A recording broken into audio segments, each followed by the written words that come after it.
Folks, look at that cake. I like to see 80 candles on there. Let's see, 1, 2, 3, 4, 5, 6. Oh, well, that's looking good.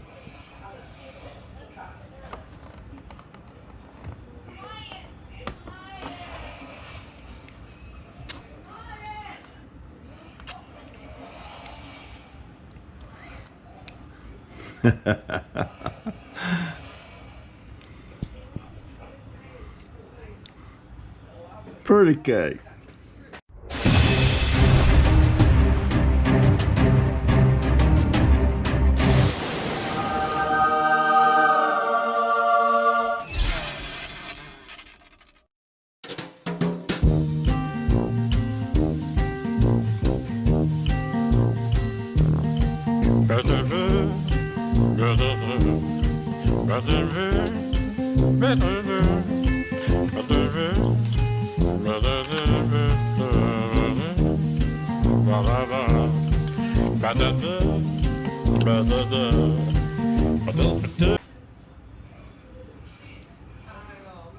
$80. Good Lord. GoPro. This piece of this video that's coming up, it's one that I have people asking me about the swamp cabbage and they didn't ever heard of it and all that. So I was watching this guy, he's Deer Meat for Dinner is his channel, and they eat swamp cabbage all the time, and he actually shows them getting the swamp cabbage and cooking it and all that stuff. So I thought I would let y'all see this. Now the only video on that, only sound on that will be me narrating it a little bit, but because I was gonna let his sound go, but he's got cotton picking music playing in there, and it might be music that I'm not licensed to carry on my video, and they'll kill it. They'll put a strike against me. So I'll just talk to you about what they're doing there. But yeah, a lot of people eat that swamp cabbage. Actually, it's called heart of palm, and you can buy that, the heart of palm oil and stuff. I think you can buy it in the grocery store. But yeah, take a gander at that. All right, GoPro, stop recording. All right, these are sable palms, or some people call them palmetto palms. That down here in Florida we call them swamp cabbage or cabbage palms. And you'll see this guy here.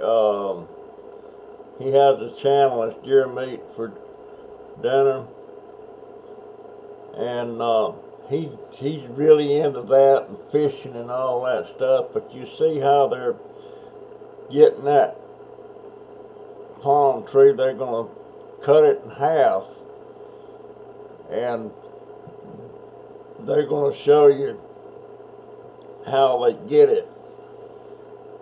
Now, people up north call this heart of palm, and I think you can get heart of palm oil too, I'm not sure. But he's going to show you here how they do that. I hadn't had any of that in years. That property I had out in Citrus for all those years, my brother-in-law used to come over there and get when I was going to cut one of them things down, but I wasn't cutting it down for the cabbage in it. I wanted the tree gone. And he'd come over and cut them things down and get that. Now that part he's cutting off of that's called the bitters.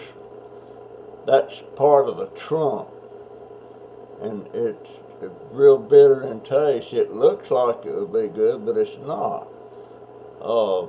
but he'll cut that off, and when he starts seeing them rings in there, you know he's into the good part, the swamp cabbage.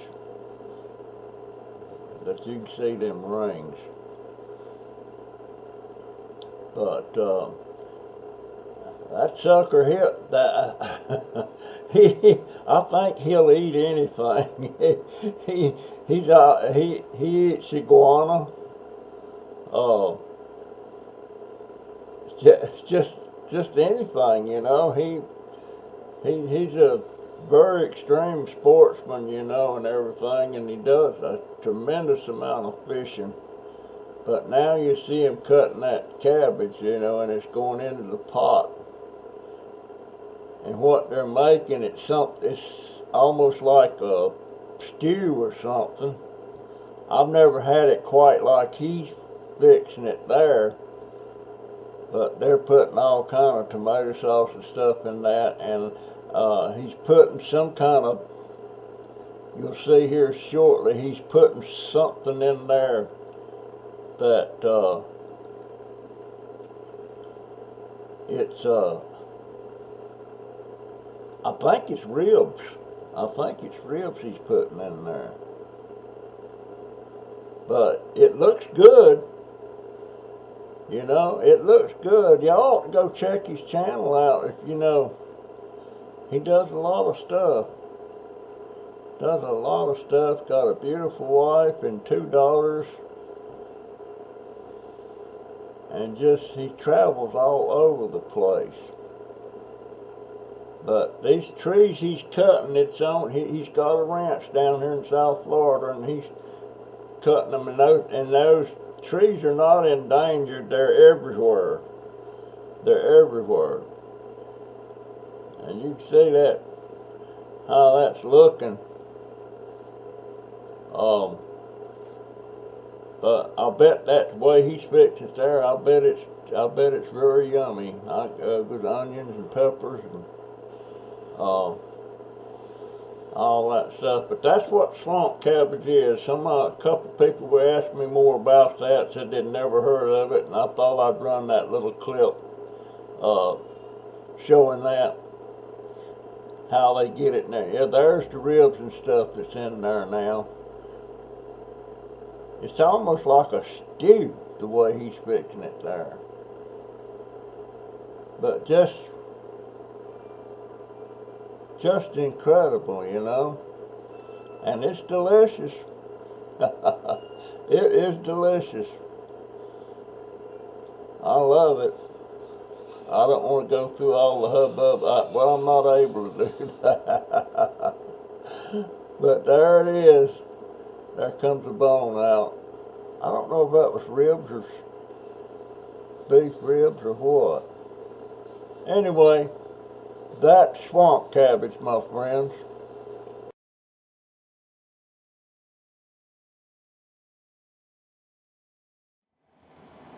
Ain't that beautiful? That is little taters with roasted garlic and herbs. And I'm going to put a little salt on it, and I'm going to dive into them suckers. They look so good. I love them things. I shouldn't love, but I do.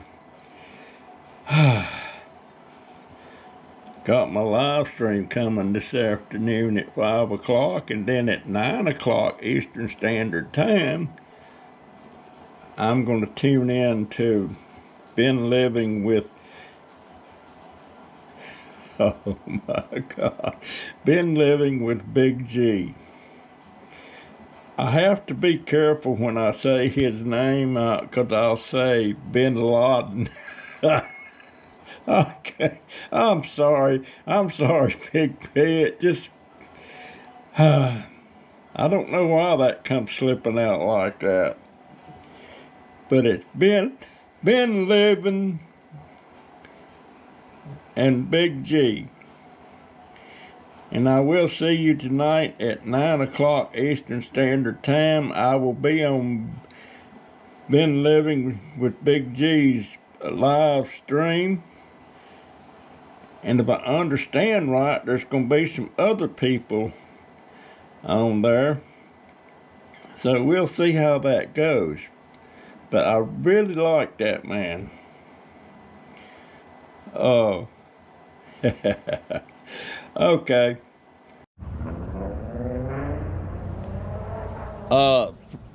Frugal Granny, this little part of this video is for you. It's showing you just how easy it is to do a live stream. And if you still want to do one, you just send me an email to junkdobber@gmail.com and I'll set it up and we'll do one. It's so easy. And I'm just showing you the one where I was going online with Crazy Family Tube. And it's easy. You don't have to do anything. All you have to do is click on the link that'll be in your email and it'll take you right to it. So give it a gander, dear. All right. Frugal Granny or Granny Frugal, you were saying you don't know how to do these lives. Okay, this is a screenshot of what Crazy Family Tube sent me. And I'm going to read it to you in case you can't make it out. It says, Crazy Family Tube, I'm inviting you to be a guest in my StreamYard broadcast. Here's your link. And it gives the link there and it's all highlighted. And all I have to do is click on that link. I know they're going to go on. I know they're going live at 7 o'clock. So that's when I have to click on that. Then it says down here, you'll need the following: a laptop or desktop, a recent version of Chrome or Firefox, a mic and a webcam, a good internet connection. So that really is all it is to it. Now, when 7 o'clock rolls around, I'm going to click on that. And I'll take you right to the live stream. So that. Alright, Frugal Granny. It's a few minutes early, but I'm going to go ahead and click on the link. And it should take me right to their live stream. They may or may not be live yet, but I'm going to click on it right now. So I'm entering a broadcast studio. And enter broadcast studio. And I'm backstage. They're not here yet. But you see what I'm saying now? I'm right there at their live. Now they said 7 o'clock, so that's about 7 or 8 minutes from now.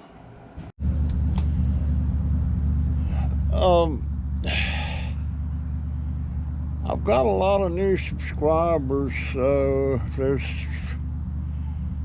I did a video, I don't know, 2 or 3 years ago.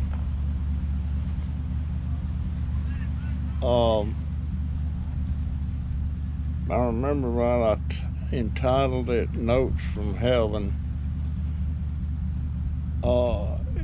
It's about my youngest grandson. I think he was 9. He's 12 now, fixing to be 13 in July. And for some reason, he was dwelling on the fact that I was old, and I don't know if he thought I was about to die or getting close to dying, but he got to talking about me dying, and I can't remember all the conversation on it. Maybe I'll just pull up the old video.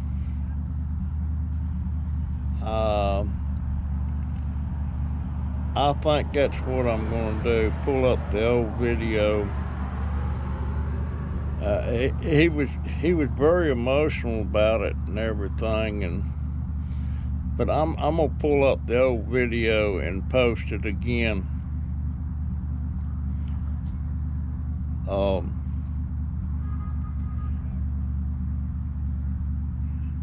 So yeah, I think that would be the best thing I could do. Well, this is me in living color. I had a beard down here the other day, and it just got to where it was irritating me so much. I got pissed and went in there and cut it off. My daughter said I shouldn't have done it. Said it looked so good on me, but you know what? I ain't too concerned about looks anymore, but here lately I've been watching some videos of me walking around out here, and I didn't realize that, I mean, I know I'm 76, but when it's hard to explain. I was looking at videos and I was walking down through there and looking at my backside and my pants and my way I shuffle my feet and walk. I mean, I was waddling all over the place. One shot, my pants actually fell down. Had to pull them up. I don't know why, so what's happened, but I can't, my pants, I've tried suspenders, belts, and they just keep dropping on me, and I have to keep tugging them up. I even took and made some suspenders out of some light chain, but they was irritating my shoulders up here, so I had to, they worked fine. But that bothers me when I look at me and realize just how old I am and how old I look, and the way I shuffle around my feet. I have neuropathy pretty bad in my feet, and so they're numb a lot, and that may be why I walk like I do. I don't know. I'm diabetic, but I am who I am, and here I am. I'm in the living color. I usually have my head almost bald, and I'm fixing to have it cut again because this is getting ridiculous. You have to comb it, and I don't like doing any of that stuff anymore. I got dentures, but I hardly ever wear them unless I got a good steak or something. I'll pop them in and eat that sucker. But for the most part, this is me, and I'm fixing to get my hair. Cause I don't go to the barber. That's a waste of money when you're having it just shaved off, because my daughter can get them clippers out and strip me in about 5 minutes. And my head feels a lot better too when I do that. But I'm still trying to figure out why I want to do this YouTube video. I don't have a clue. I don't know what I'm trying to prove. I know what I like to do and what I like. And maybe somebody younger than me will see that thing and say, damn, I better get ready. I should have started exercising and doing better years ago. 20 years ago I should have started. But it is what it is.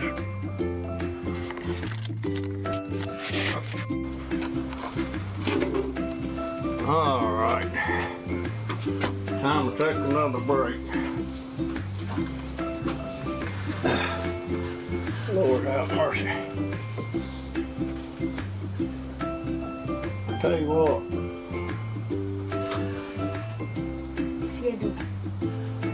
I'm old. I always saw the old person sit around worrying about if he's gonna die tomorrow or next week or whatever, but the dying don't cross my mind. Well, it does, but it doesn't worry me, because if I die, I'm not gonna know anything about it unless it's one of them painful deals where you get knocked on your ass and suffer for a while before you die and wish you would die. But matter of fact, that little boy that just run by, my little chocolate grandson, my youngest one, he worries more about me dying than I do. He went through a spell a while back, crying and upset, and wanted to know if I died. And he's assuming I was going to heaven, but he won't know if I died, would I take and write him little notes and drop them down to him every day and let him know that I was all right. And it would make him feel better, he said. So that brought me to tears when he did that. But he got over that, but he don't want me going nowhere, and he's my last baby, I call him. I only got 3 grandsons. I ain't gonna have no more grandchildren. And I would like to live long enough to see him get up to around 20. I've got a middle grandson that's 18. He just graduated this past summer, and he's going to college now, wanting to be a doctor, a radiologist. When he first said that, I thought, well, that's just somebody that does x-rays, but no, radiologist, that's a doctor, a high-paid guy that reads all that stuff and decides if there's something wrong or not. But that's going to take him 12 years, and I would love to see him graduate and be a doctor. I would love to see that.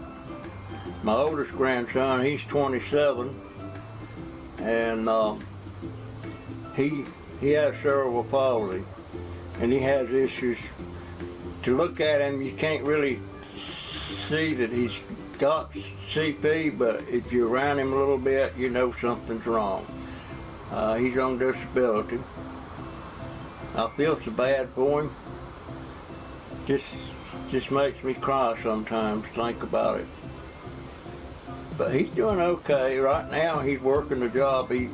For Salvation Army, he's one of them guys that stands out there at the kettle and rings that bell at these stores and stuff. And it gives him a little extra spending money. He needs that. But that's my biggest baby. Now my biggest baby is my daughter. My wife passed away 10 years ago. Never thought of, well, I don't even want to talk about that. But anyway, I need to get back around there and start work on that hinge and get it done. Let me get up. Oh, Lord, have mercy. And there goes my pants. The dying don't worry me, but the only thing I don't like about the dying thing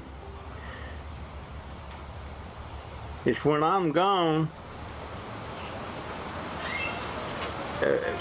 all my memories, everything, they're like deleting something on a computer. They're gone. And when I'm dead, you can't get them back. So I suppose that may be what I'm trying to do with this YouTube video. I want to make it, I want my thoughts on it, how I feel about stuff, and life in general. And after I'm dead and gone, somebody looking at this video will know some of the things I thought, some of the things I felt, my regrets, and I got regrets big time. You wouldn't believe the regrets I got. A lot of people say they have no regrets. Well, to me that's bullshit. Everybody regrets something they did do or didn't do or should have done or would have done. Everybody's got regrets. I don't believe when somebody says no regrets. That's bullshit. But that's kind of what I want to do. know, with my family right close by me here and everything, you would think that I wouldn't be alone or lonesome, but I am lonely. I'm lonely for my wife, who passed away 10 years ago. We were married 48 years. And she was always real sickly and everything. She had rheumatoid arthritis. I don't know how many knee surgeries and shoulder surgery, wrist surgeries she had. There's a bunch of them. But she passed away 10 years ago this year. But we always said, when we talked about who was going to die first, she said, well, it has to be me, because if you die, there's nobody going to take care of me like you do. And so that's kind of the way, that was our thoughts along that subject. And at the time, I didn't realize just how hard it was going to be when she passed away. The first year it wasn't too bad, but every year it just got worse and worse and worse. I'm still upset thinking about it. Upset that I didn't do some of the things I should have done. Upset that I wasn't a better husband. She wanted so little from me, and unfortunately I didn't give her what she wanted so bad till after she would pass. And then it's too late. It was like they say, you don't know what you have till you lose it.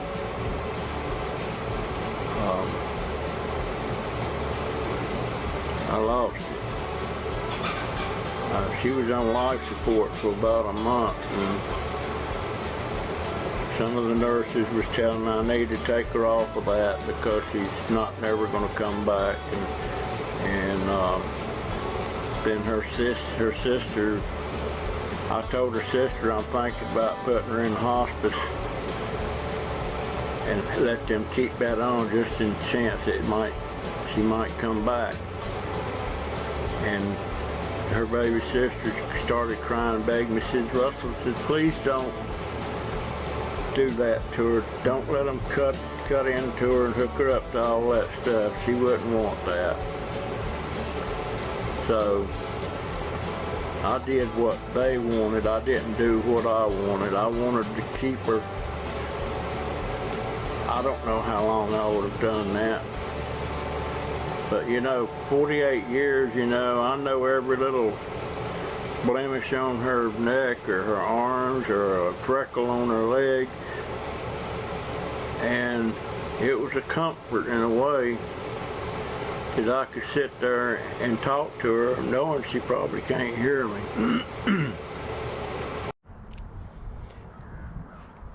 I got another story, something stupid and dumb that I did, and I had to have been about 9 years old. We lived in a place called Broad Creek Village in Norfolk, Virginia, and our house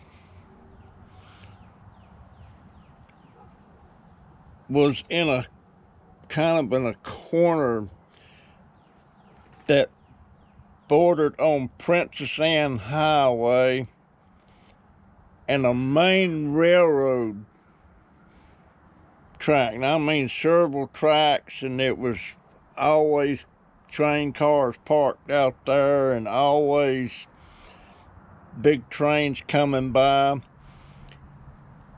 And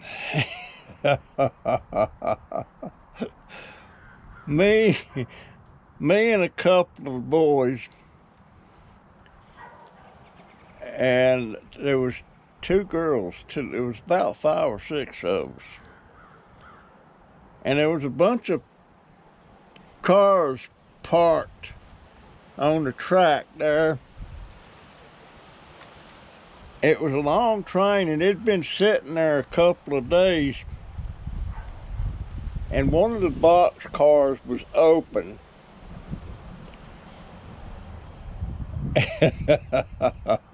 And we climbed up in that box car, and we were just playing and stuff, you know, and we had a habit of going by some of the cars that were sitting on the track, and there was a lever on the side there that you could pull, and it would let the compressed air out that was in the brakes and everything. And we didn't let the air out of that car yet, but we climbed up in the box car, and we were sitting in there playing.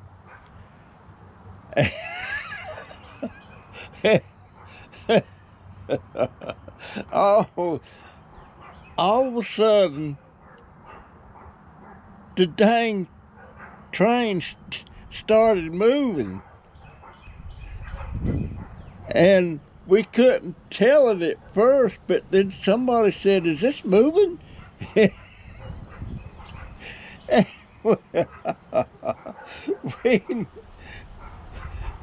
we run up to the door,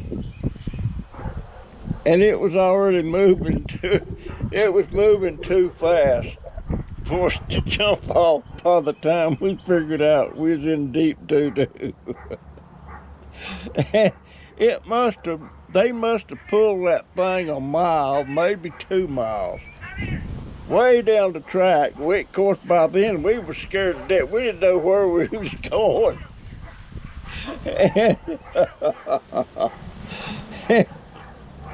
And pretty soon though, it stopped.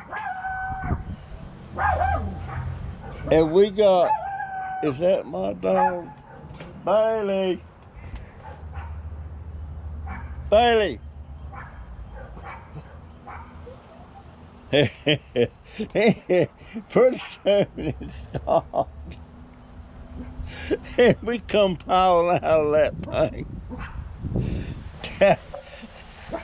And then we forgot which way we was coming from. We got turned around, and we started walking, but we was going the wrong way. So we must have walked about a mile before we figured out we was going the wrong way. So we had to turn around, and I guess it was about 3 miles down the track from where our houses was at.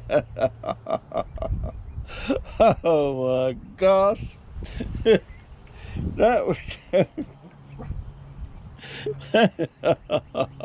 you had to be there, folks. I mean, we were scared little puppies, and I know I must have been about 9, because I lived there till 1951 when my mom and dad separated, and I was 10 years old when they done that. So I was 8 or 9. But it took us a while to get back home.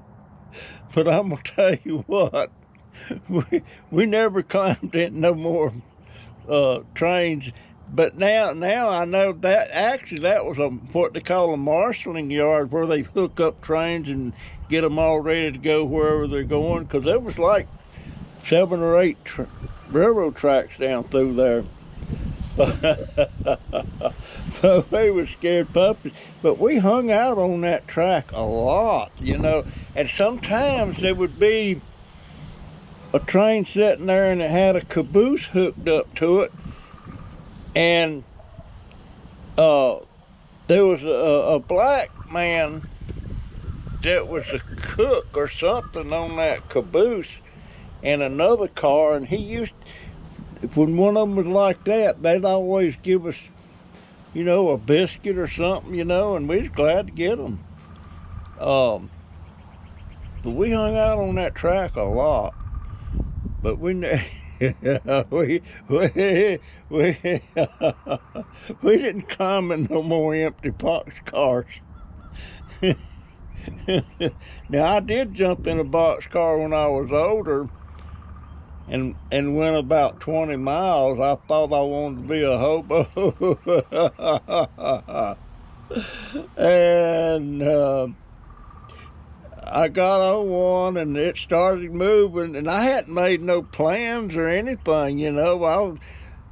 I just got on it, and it went about 15, 20 miles before I decided I didn't want to do that, and I got off.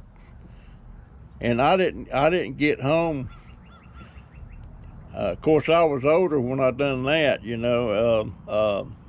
But it took me a day to get home. I didn't want to be no hobo no more. Oh my gosh, the things that the junk dauber has done.